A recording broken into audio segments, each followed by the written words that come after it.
İsmim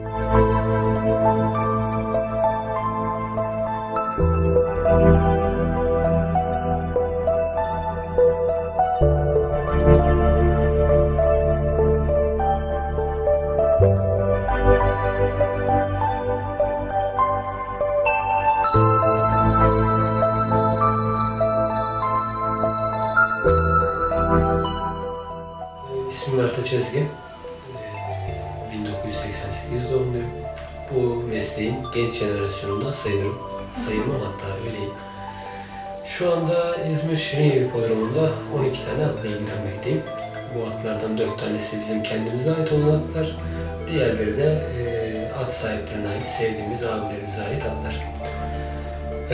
Bu atları burada antrene etmeye, yarışlara hazırlamaya çalışmaktayım. Mesleğim icabı.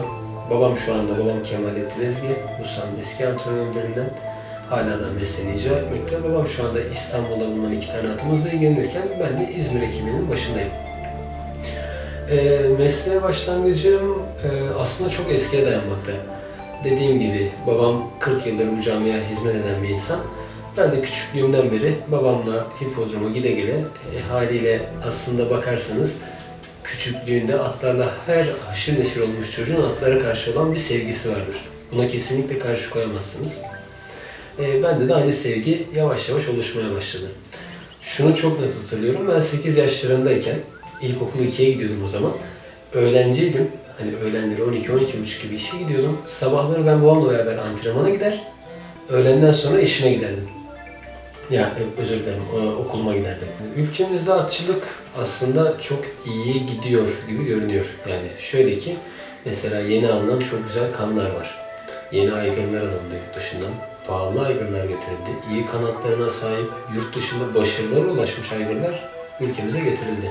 Ancak daha onların yavrularına koşma ve izleme fırsatına erişmedik. Onların gelişini ve yavrularını dışarı aldığımız zaman benim hatırladığım kadarıyla, en başında da söyledim, ben daha genç jenerasyonlarım, aslında bununla alakalı çok iddialı kelimeler belki beni aşabilir ama bundan ben 5 sene 10 sene öncesini hatırlıyorum. Enternasyonel yarışlar yapıldığı zaman bizim atlarımız yurt dışından gelen atlara bir üstünlük sağlayabiliyordu. En azından üstünlük sağlamasa bile onlarla mücadeleye girişebiliyorduk. Ancak son 2-3 senedir yurt dışındaki atlar burada bulunan 2-3 günlük ya 2 günlük bu enternasyonel yarışlarda geliyorlar. İlk 4'ü parselliyorlar, daha sonra gidiyorlar. Bizim atlarımız ancak kendi arasında yarışıyor. 5. 6. 7. olabiliyor. Bu duruma baktığınız zaman Türkiye'deki atçılığın zaman geçtikçe kalitesinin biraz daha aşağı geçtiğini görüyorsunuz. Yatırımlar elbette ki yapılıyor. Belki bu yatırımların meyvelerini toplayamıyoruz. Belki sıkıntılarından dolayı istenen başarılar elde edilemiyor ama yani yurt dışındaki atlar şu anda bize göre daha baskın. İlerleme olarak bana göre biraz kaplumbağa hızında ilerliyoruz. Ya da bundan birkaç sene öncesine kadar bizi Dubai'de temsil eden, karnavalda temsil eden atlarımız vardı. Mesela en son Pioneer isimli atımız bizi Dubai'de büyük başarılarla temsil etti. Yarış kazandı. World Cup'ta koşup orada tabelaya girmese bile yakın arayla 6.lık, 7.lik elde etti. Ancak şu anda bakıyorum, bırakın Dubai'ye gitmeyi, kendi ülkemizde bile diğer rakiplerine baskınlık sağlayabilen atlarımız yok denecek kadar az. Bunun sebebi ne olabilir? Pistlerimiz olabilir, kanatlarının düşüklüğü olabilir ya da başka bir şeyler olabilir. Ama şunu çok iyi biliyorum ki gerek TCK bünyesinde gerekse bireysel atçıların dışarıya yaptığı yatırımlarla yurt dışındaki kalite yakalanmaya çalışılıyor. Bana göre bunun meyvelerini de önümüzdeki 3-4 senede toplamaya başlayacağız. Antrenörlüğü yurt dışıyla kıyaslamamız gerekirse ben hayatımda yurt dışına çıkmış bir insan değilim. Ama tabii ki kulaktan dolma bilgiler, yurt dışına giden arkadaşlarımızın bize aktardıklarıyla, öğrendiğimiz kadarıyla yurt dışındaki antrenörlük sistemiyle ülkemizdeki antrenörlük sistemi tamamıyla farklı açılara bakmakta. Bir kere yurt dışında antrenörlüğe duyulan saygı, benim duyduğum ve öğrendiğim kadarıyla Türkiye'de duyulan saygıyla tamamen ters orantıda. Türkiye'de antrenörlerin işine karışılabiliyor rahat bir şekilde ya da bir at sahibi bir at alıp bir iki sene bir antrenör nezaketinde atı koştuktan sonra bu at artık ben koşabilirim edasıyla antrenörünün görevine son verip kendi koşmaya çalışabiliyor. Bana göre yurt dışından aslında sektör olarak en geride kaldığımız konu ahırcılık kısmı. Jokeylerimiz mesela yurt dışındaki jokeyleri yakalamış durumda hemen hemen. Onların stillerini uyguluyor. Benim kendi şahsi fikrim yurt dışındaki jokeylerin birçoğundan da daha başarılı atlar biniyorlar. Gerek stil, gerekse zeka olarak. Ancak nedense ahırcılık kısmında yani işin antrenörlük ve seyislik kısmında yurt dışına bırakın yaklaşmayı yani yanından bile geçemiyoruz. Hem antrenörlüğe duyulan saygı hem buradaki insanların donanım, bilgi kısmından dolayı. Bunun bir sebebi mesela ben lisanslı bir antrenör değilim. Ben alaylıyım, mektepli değilim kaba tabiriyle. Ama mektepli olmak için de herhangi bir kurs açılmıyor. Böyle bir kurs açılsa, mesela beni bir 2 senelik eğitime alsalar, ben seve seve bunu kabul edebilirim. Ama böyle bir imkan şu anda bizim ülkemizde yok. Antrenörlük okulları mevcut. 2 senelik. İzmit'te var, İstanbul'da var. Bildiğim kadarıyla Eskişehir'de var. Bu okullardan mezun olan arkadaşlar da eğer ki sahamızda tutunabilecekleri bir dalları yani eşi, dostu, ahbabı yoksa bu sahaya gelip katkıda bulunamıyorlar. Zaten katkıda bulunacak kadar da donanımlı sahamıza gelmiyorlar. Bizim mesleğimizde jokey ve at seçimi şu şekilde ilerliyor. Jokey seçimine gelirsek ben kendi adıma konuşayım yani babamdan gördüğüm kadarıyla benim babam yıllardır benim çocukluğumdan beri hep bir ekip kurar. Bu ekibin içerisinde jokey de vardır. Aslında sahamızda jokey ekipten fazla sayılmaz. Yani antrenör, seyis başı diye tabir ederiz. Seyislerin başındaki işleri yaptıran kişiler ve seyisler bir ekip olarak düşünülür. Jokeyler aslında fazla ekipten sayılmaz. Yani bizde bu iş birazcık farklı işliyor. Bizde tabii ki antrenör, biz olarak mevcut atların başında seyis kadromuz var. Biz jokeyi de ekipten sayıyoruz. Yani genelde jokeyde istikrara önem veriyoruz.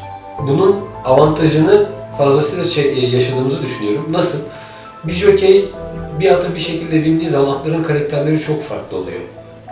Bir jokeyin ata iyi bir şekilde binmesi için ben atı tanımasının çok önemli olduğunu düşünen bir insanım. Bir seferde de bir atı tanımanız, huyunu suyunu, yarış içerisinde nerede ne yapacağını bilmeniz imkansız. Bunun için bir iki tane yarış bilmeniz, idmanda çalıştırmanız gerekiyor. Bundan dolayı biz jokeyde genelde iyi düşünüp, iyi karar verip bir jokeye karar veririz. O jokeyle de yolumuza devam etmeyi tercih ederiz. Mesela şu anda Burak Koçoğulları isimli apprenti ile çalışmaktayız. Bu arkadaşımız daha jokey olmamış yani 100 yarışını tamamlamış bir arkadaş olduğu halde şu anda benim İzmir'de bulunan bütün atlarıma Burak Koçoğulları bilmekte. Neden? Ben bu arkadaşla güzel iletişim kurmaktayım. İstediğim her şeyi buna aktarabiliyorum ve yarış içerisinde de benim istediğim her şeyi bana yapabiliyor. Karşılığında benim istediğim her şeyi yapabiliyor. Sabah gelip atlarımı çalıştırıyor ve atlarım artık yarışlarda tekrar 1, 2 veya 3 defa bindiği için atlarımın yarış içerisinde nerede ne yapabileceğini, rakibine karşı nasıl direnebileceğini çok iyi bildiği için benim nazarımda şu anda gayet başarılı bir birliktelik devam ettirmekteyiz.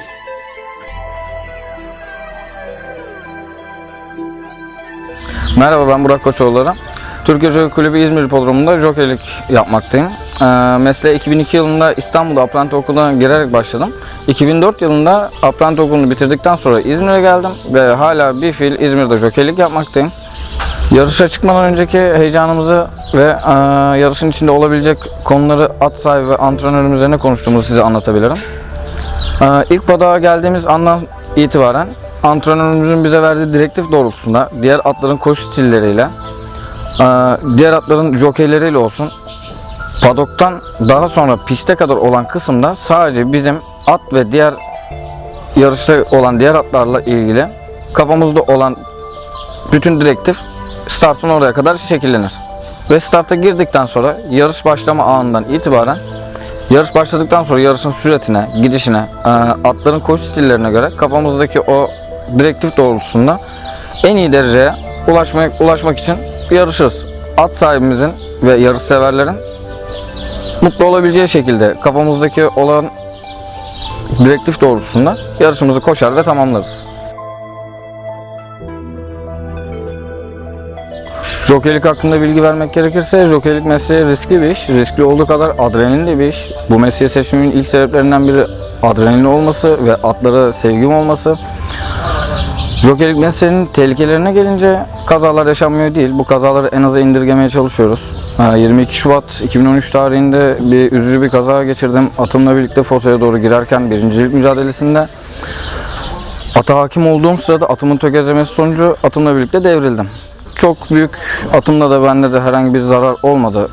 Yalnız tabii ki bunun sonucunda ben ve atımın sahibi üzüldük.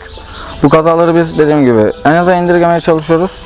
Atlarımızın ayağını düz basmasını diliyoruz.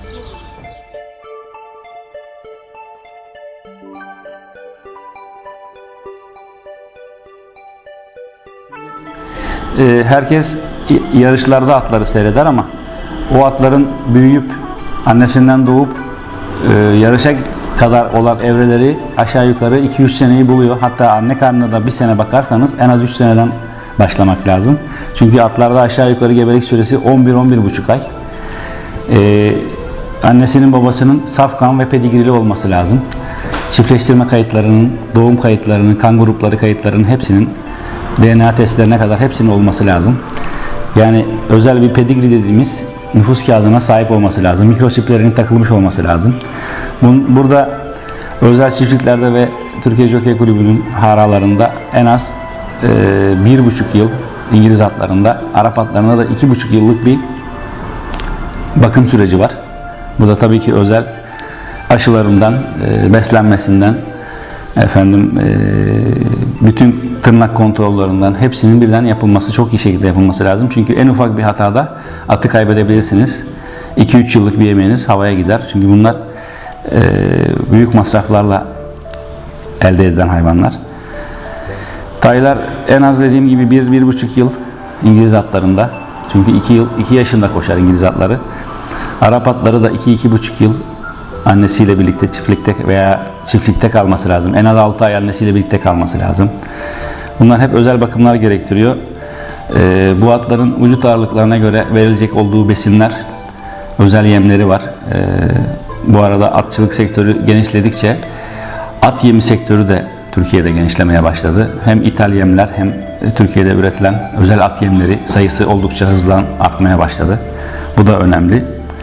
Çiftliklerdeki bakım beslemenin yanında önemli olan at hipodroma gelip taylık dönemindeki başlangıç idmanlarıyla hazırlama dönemine girdiği zaman mümkün olduğu kadar az arızayla vücudunun en iyi şekilde sporcu olarak yetişmiş olması lazım. Bu arada tabi hepsinin yarış atı olmasını beklemiyoruz. Çünkü hem karakter olarak hem vücut anatomik yapısı olarak arızalı olan atlar olur. Dünyanın her yerinde var, bizde de var. Bunlar ayıklandıktan sonra önce yedek gezdirilmeye alıştırılır. Sonra binek gezdirilmeye alıştırılır. Bindikten sonra yavaş yavaş idmanlara, koşu idmanlarına sahada alıştırmaya çalışılır. Bu çok devamlı bir süreç. Bir atın yanında 24 saat bir insan bulunur. Seyislerimiz hakikaten zor iş yapıyorlar. Siz de görmüşsünüzdür geldiğinizde. Atın bulunduğu bölmenin üstünde yatıyor. Gece de bir şey olmasın diye. Böyle bir meşakkatli bir işten sonra tabii yarış en son iş. Çünkü çok iyi hazırlanıp yarışta çok iyi adapte olacak şekilde vücut olarak hazır olması lazım. Fizyolojik hareketlerinin tamamlanması lazım. Bunun dışında tabii birçok yaralanmalar olabiliyor çiftlikte, hipodromlarda. O bakımdan devamlı hipodromdaki hastane ve diğer veteriner hekim arkadaşlar aşağı yukarı 24 saat görevde gibi bir şey. Hipodromdaki hastanemiz 24 saat hizmet veriyor. Gece teknisyen arkadaşlar kalıyorlar göreve. Mecbur kaldıkları zaman veteriner hekimleri çağırıyorlar. Biz de gidiyoruz ara sıra özel acil durumlarda. Atlardaki özel yaralanmalarda derhal müdahale etmek lazım. Çünkü hırçın hayvanlar, kuvvetli hayvanlar önemli yaralanmalarda atları kaybedebiliriz geç kaldığımız durumlarda, özellikle sancılarda. Bunun için çok özen gösterilmesi gereken bir süreç var yarışa kadar.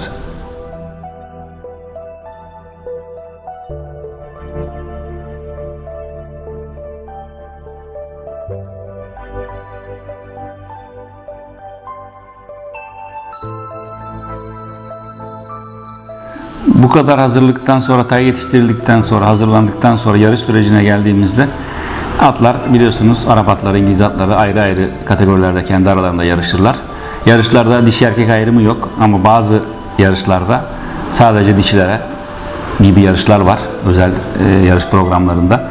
Yarışlardaki ve idmanlardaki sakatlıklara gelince bunlar ciddi olanları da var. Büyük kemiklerin kırıklarında atlarda iyileşme sağlamamız çok zor. Çünkü bedenlerin ağırlığı çok büyük, 400-500 kilo. Bunların hareketsizliğini sağlayabilmemiz neredeyse imkansız şu anki teknolojiyle. Atların özel bağlarla askıya alınması gerekiyor. Onun da bakım süreci çok yoğun, çok ağır, uzun bir dönem. Bu 1,5 ay böyle bir askıda tutmak çok zor.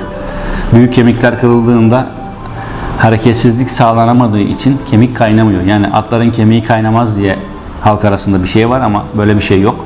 Atların kemiği diğer hayvanların, yani insanların kemikleri kırıldığı da kaynadığı gibi, birbirine yapıştığı gibi atlarınki de yapışır ama hareketsizliğini sağlayamadığımız için büyük kemiklerde vücut ağırlığından dolayı atı uyutmak zorunda kalıyoruz. Çünkü iyileşme sürecine girmiyor. Bazı atlar yatalak hale geliyor. Yattıkları zaman da yere değen vücut bölgelerinde, kemik uçlarında ezilmeler, morarmalar ve oradan mikrop kapmalar başlıyor. Yatalak olduğu için. Bunların bakım süreçleri çok ağır ve at kırıktan değil de veya arpalamadan değil de yatalak olduğu için dekübital yaralardan, kaptığı enfeksiyonlardan ölüyor. Uzun bir süreç haline geliyor. Bu eziyetli bir süreç haline geliyor. Bu gibi durumlarda veteriner hekimlerle at sahipleri arasındaki, antrenör arasındaki koordinasyonla üçlü bir mutabakatla atların uyutulmasına karar verebiliyoruz.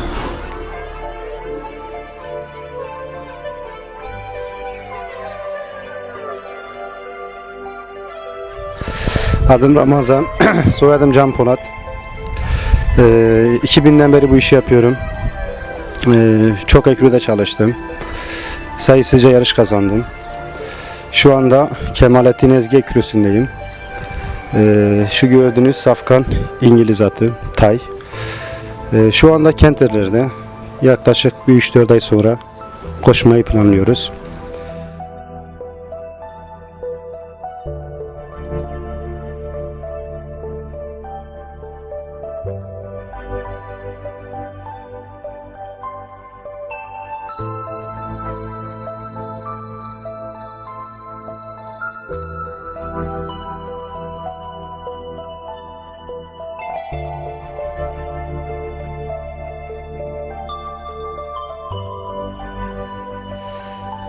Sabah 4'te kalkıyoruz. Binek yapıyoruz. Sahaya gidiyoruz. Sabah 5'te atlar çalışıyor. 5'te geldikten sonra tabi atlar ister istemez 2000 metre galop yapıyor, sprint yapıyor, kenter yapıyor. Terliyor atlar. Sahadan geldiğimizde terini kurutuyoruz. Eğerini aldıktan sonra. Yarım saat yedek yapıyoruz. Yarım saat yedekin amacı, sebebi atın nefesini toplaması. İkincisi terinin kuruması. Bunlar olduktan sonra duşa çekip ayaklarını yıkıyoruz. Sonra içeri alıyoruz. Bir 20 dakika, yarım saat timarını yapıyoruz. Ondan sonra salıyoruz tabi atları. Atlar da istirahat ediyor, biz de. Saat 10-11 arası. Bunların yem saati geliyor. Yemine kattığımız malzemeler, Arap atları yulaf yer, ezme yer, İngiliz atı yulaf, elması, havucu, maydanozu. Kimileri muz, kivi, kavun gibi malzemeler veriyor. Artı vitaminleri var bunların. Bunları verdikten sonra saat 11'de yemlerini döküyoruz. Ondan sonra istirahat ediyoruz. Akşam 5'e kadar. 5'te aynı iş tekrar devam ediyor. 5'te geliyoruz, tekrar timarıdır. Akşam yedeğidir. Aynısını devam ediyoruz. Akşam yem saatine kadar ve akşam son yem saat 8'e döktüğümüzde işimiz bitiyor.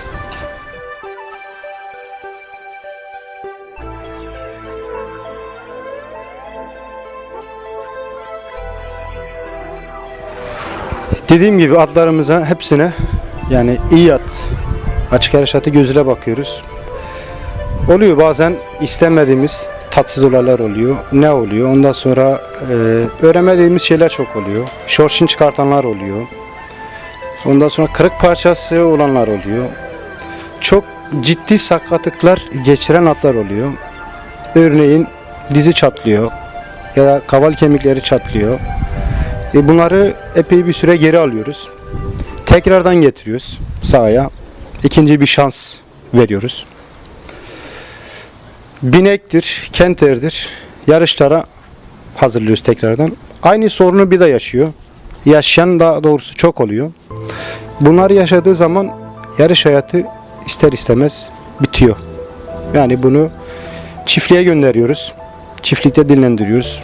Çok iyi at gözüyle, iyi orijinli at olduğu için bunları dişi ise anne olarak kullanıyoruz. Erkekse aygır olarak kullanıyoruz. Tekrar soyunun orijinini yürütmemiz lazım. Yürütüyoruz da.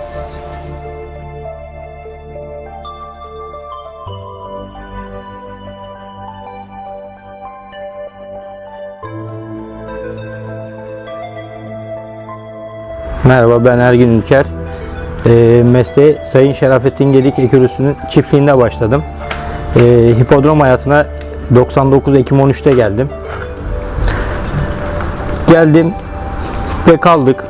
Şu anda İzmir'de ikamet ediyorum. Ailem burada, evim burada. Ve bu işe İzmir'de devam ediyorum şu anda. 11 sene Şerafettin Gedik Ekürüsü'nde çalıştım. Daha sonra Kemalettin Ezgi Ekürüsü'ne geçtim ve şu anda Kemalettin Ezgi Ekürüsü'nde Boğaziçi isimli safkana bakıyorum. Şu anda bakmakta olduğum Boğaziçi isimli safkan ağırdaki Sayın Kemalettin Ezgi adına en değerli atlardan bir tanesi. Ona bir sürü başarılar elde etmiş, bir sürü gurur yaşatmış. Boğaziçi yüzde olarak istatistiklere bakıldığında %70, %80'lerde başarı oranı bulunmakta. Yarış hayatı boyunca 11 yarış kazanmış. Bunların 4 tanesi açık grup bir yarışı olmak üzere. Diğerleri de kısa vade gibi yarışlar. Toplamda yani 11 yarışı kazanmış. Boğaziçi ekürü için çok değişik anlam, değer kazandıran bir safkan. Boğaziçi'nin bakımından, idmanından, çalışmasından, ahır performansına varana kadar bakımları falan tabi değişik. Yediği, içtiği, kullanılan vitaminleri, ekstraları diğer atlara göre daha farklı. Ege derbisinde son viraj dönülüyor. Düzlüğe çıkılırken 3 numaralı Mentor liderliğini sürdürüyor. Koşunun son 400 metresini 3 boy kadar önde geçmeyi başardı. Mentor dışarıdan da Boğaziçi ataklarını hız kazandırdı. Son 200 metre yaklaşıldığında Mentor liderliğini son 200 metreye taşıyor ancak dışarıdan gelen Boğaziçi bu safkanı yakaladı. İkili arasında bundan sonra birincilik mücadelesi olacak. Asfak'ta Mentor önde, dışarıdan 2 numaralı Boğaziçi geliyor, Mentor'u yakalıyor. Liderliği alır 2 numaralı Boğaziçi. Fark açmaya başlıyor. Fark şimdi 4 boya kadar çıkıyor koşu 2 numaralı. Boğaziçi kazanıyor.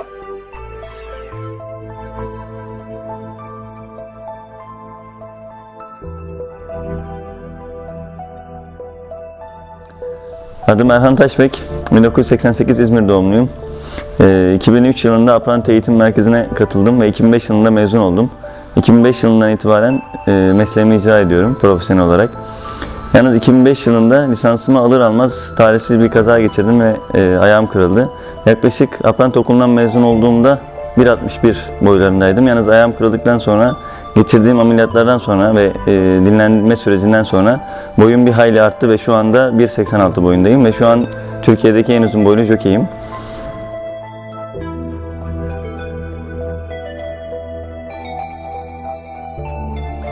Yaklaşık günde ilk atımı sabah 4'te çalıştırmaya başlıyorum ve her atımız günde 15 dakika ayırıyorum.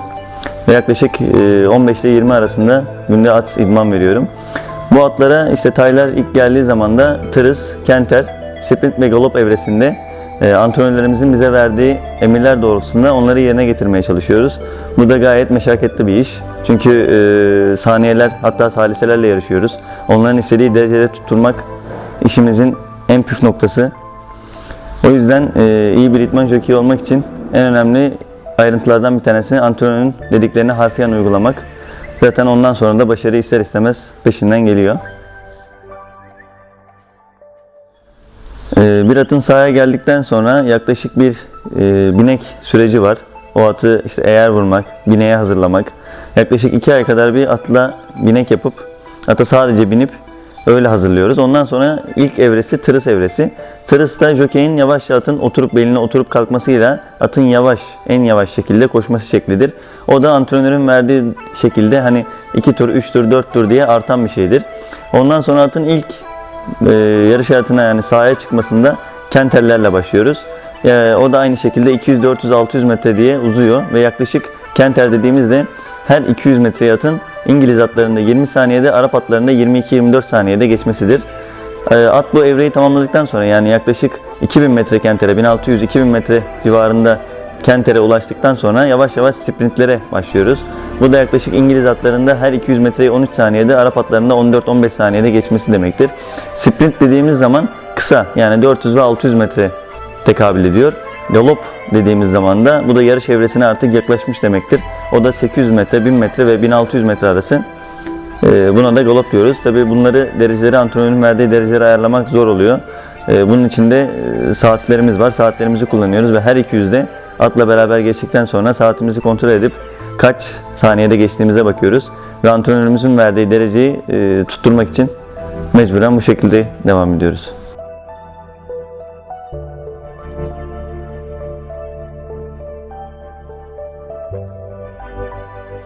Beni en mutlu eden olay ise 2007 yılında kendi atımıza bindiğimde Medeveri isimli atla ilk derecemi elde etmiştim ve ikinci olmuştum. O benim için unutulmaz bir andı. Ve yaklaşık geçen sene Hulin isimli atla yarış kazanmıştım. Ve yaklaşık işte 1.86 boyla yarış kazanmak ve herkes tarafından hani kazanamazsın, yapamazsın, edemezsin denildikten sonra bunu başarmak gerçekten benim için gurur vericiydi.